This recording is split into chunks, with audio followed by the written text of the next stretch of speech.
Hello, everybody. I am here with my friend Audrey, and we are going to be talking about her recovery and some other things that she's dealing with in her life, about her dealing with her son. And I know a lot of people have that kind of problem with their teenage kids rebelling and stuff like this. And her story is very interesting. So let's just start with hi, how are you doing Hi, today? Mark.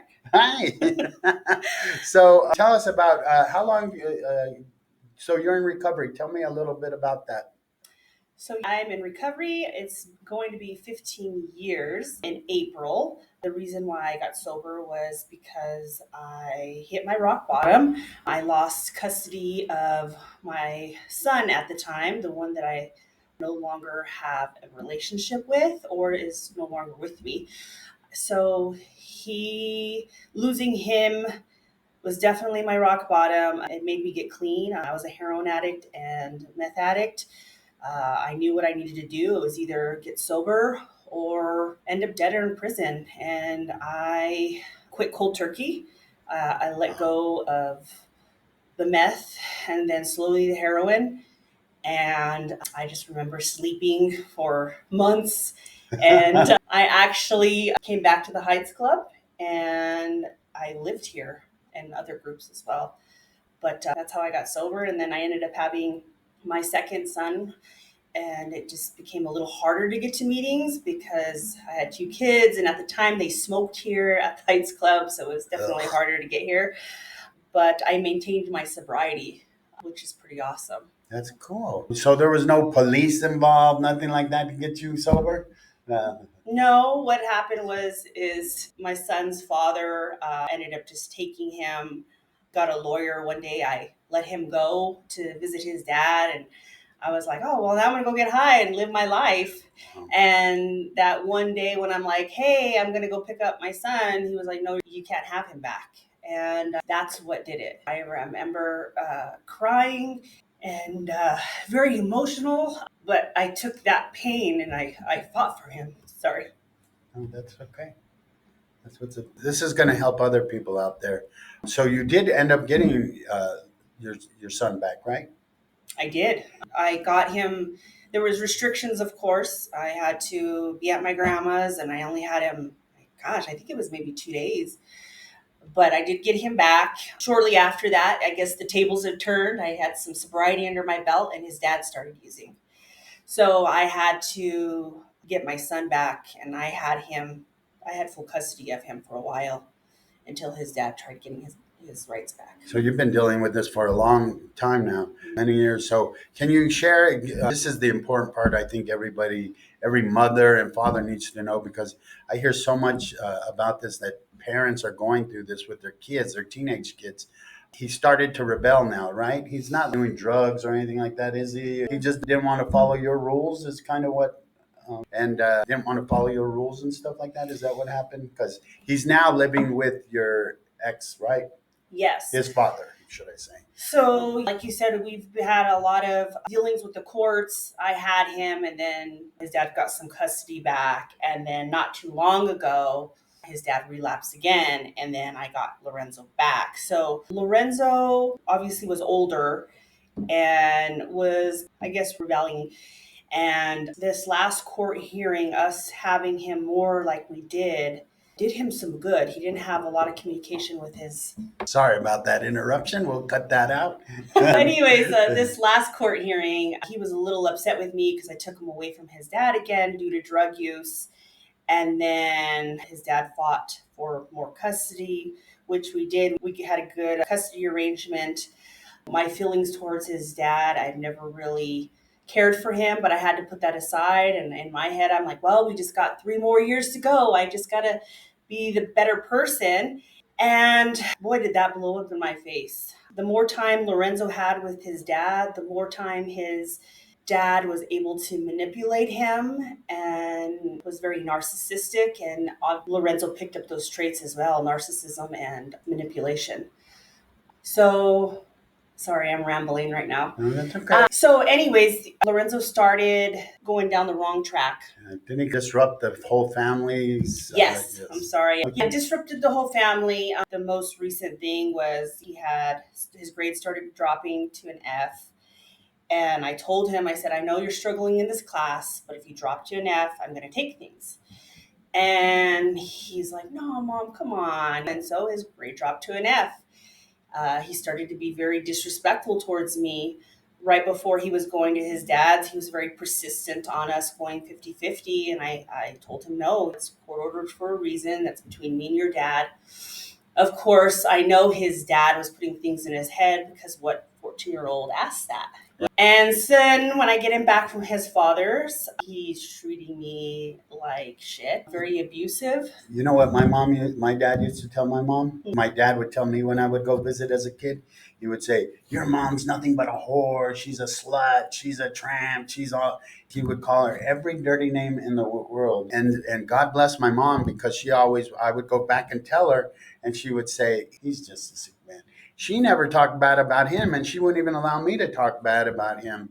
And so I get that definitely. And I've never heard you really talk bad about the dad other than saying that it has to be coming from him because what kid, 14-year-old, is talking like that? So it makes sense. So he disrupted everything and then. Right. He ended up moving in with him. Prior to him moving into him, there was a lot of abuse to my youngest who has a disability. He was punching him in the stomach. He got into my face, trying to antagonize me, because I wouldn't let him play basketball.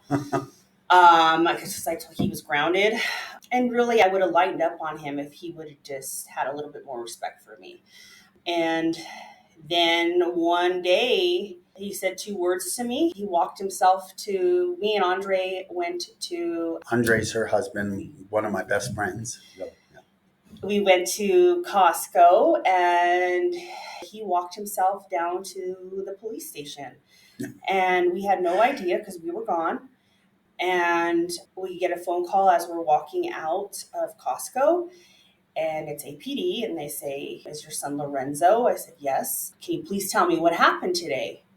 Well, he said 2 words to me, and we walked out and went to Costco. "Well, I'm going to need you to meet me at your house as soon as possible." So we get to the house. We don't know what's going on. There's 2 police officers there. Lorenzo's down the street in a cop car, and he tells us what was said and what was going on. So Lorenzo went to the police station, started scratching his neck to make marks on his neck, and said that I beat him and choked him because of his grades and because he was being disrespectful towards me. Wow. And so obviously that was all a lie. Did I feel like I wanted to kick his ass? Heck, I did, but I never once put my hands on him. And the police realized that right away, right? So as we started talking, they started to get the full picture and realizing that this was just a kid that didn't get his way. He was a spoiled brat. He was being punished for reasons. And towards the end, he says, Lorenzo was like, "Well, I want to go to my dad's." I said, "Absolutely not. It's court ordered. He stays with me." And the officer asked him, "Well, why do you want to go to your dad so bad?" He says, "Well, because it's chill over there. I get to kick it. No rules." So again, the police started seeing the full picture and they had a long talk with him. He didn't get his way, so he's crying. He ran to his room, slammed the door, and then the police were definitely on our side, which was good. So that's what started it. And then on Good Friday, I was going to get pizza and I got an email from Lorenzo's father's lawyer saying that I had a DV. They filed a domestic violence against you for the kid. And that got all dismissed, didn't it? I did. I had a lawyer up and I had a lot of big decisions to make, what I was going to do. I was hurt. I was mad. I felt all these emotions. I had anxiety. The way I look at it is I fought so hard for him for so many years for this to happen. I was a good mom. I got sober. How do you stay sober through all this? God, for sure. He is ultimately the reason. I couldn't do any of this without him and my kids. You have other kids that you have to stay clean from. Wow. So long story short, he's with his dad now, right? So because you had to make a decision. Right. So originally I wanted to give up my rights as a mother, which nobody ever wants to do that. But I I prayed a lot, and I thought, if he's willing to do this to get his way because he got punished, then he's willing to do whatever. And I am going to school. This is my last year as for my master's. And she got a graduate assistant scholarship. So I just didn't want to have live in fear every day. Is he gonna just scratch himself enough, and then they're gonna lock me up? This actually was affecting my career to have something like this on my background. Luckily, it's gone, but everything that I've worked so hard for almost was gone. And then you have to protect your other children. And my kids, of course. Especially Yeah. when you're dealing with a special needs kid and the other child is abusing the kid in a way that with violence and stuff like that, that's never good. And so you have to protect you and your family, right? For sure. And so I didn't, in the state of New Mexico, you can't relinquish your rights as a parent, which was frustrating to hear from my lawyer. But the only other way was to give dad primary custody and then still keep that joint custody just in case something ever happened. So I handed everything over. And at the end of the day, it's sad. Do I have my bad days? Of course I do. And I'm sure that people judge, and that's okay. I don't think anybody's going to be judging this. To have false accusations accused, and like I said, I know so many single mothers, especially, who are dealing with the same kind of thing, whether their daughters, their sons act out and they don't know what to do. And by the grace of God, you had some avenue at least. Some of them don't even have that. I was once with this. I was going on a date with this girl that I was seeing, and when I went to go pick her up, her and her daughter started literally throwing blows in the middle of the living room. And I was like, I know, I was like, I better go. We'll do this another time. And she, of course, she apologized, but it was all because entitlement, Yes. kids' entitlement, and they think they know what's best. The good news is I was a rebellious kid, not against my mom like that, but in the ninth grade, I dropped out of high school. I was drinking, drugging. Your son doesn't have that problem, I don't think. And then things find a way of working themselves out. But how do you deal with not seeing them every day and not knowing? I know the answer, but I'll let you say it. Lots of prayer, lots There of you go.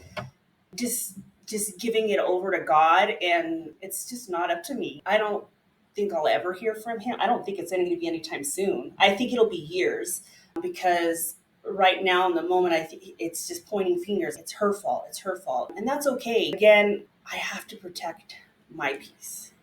I have to protect my other kids. And now this might sound horrible, but I can focus more on the my other kids that are doing good and everything that they're excited about. I'm not focusing on my son that is And it's not like your son's out on the streets right. roaming around. He's with his father. Yeah. So he's in a good place. He's just right now, he can't be on this side of the family.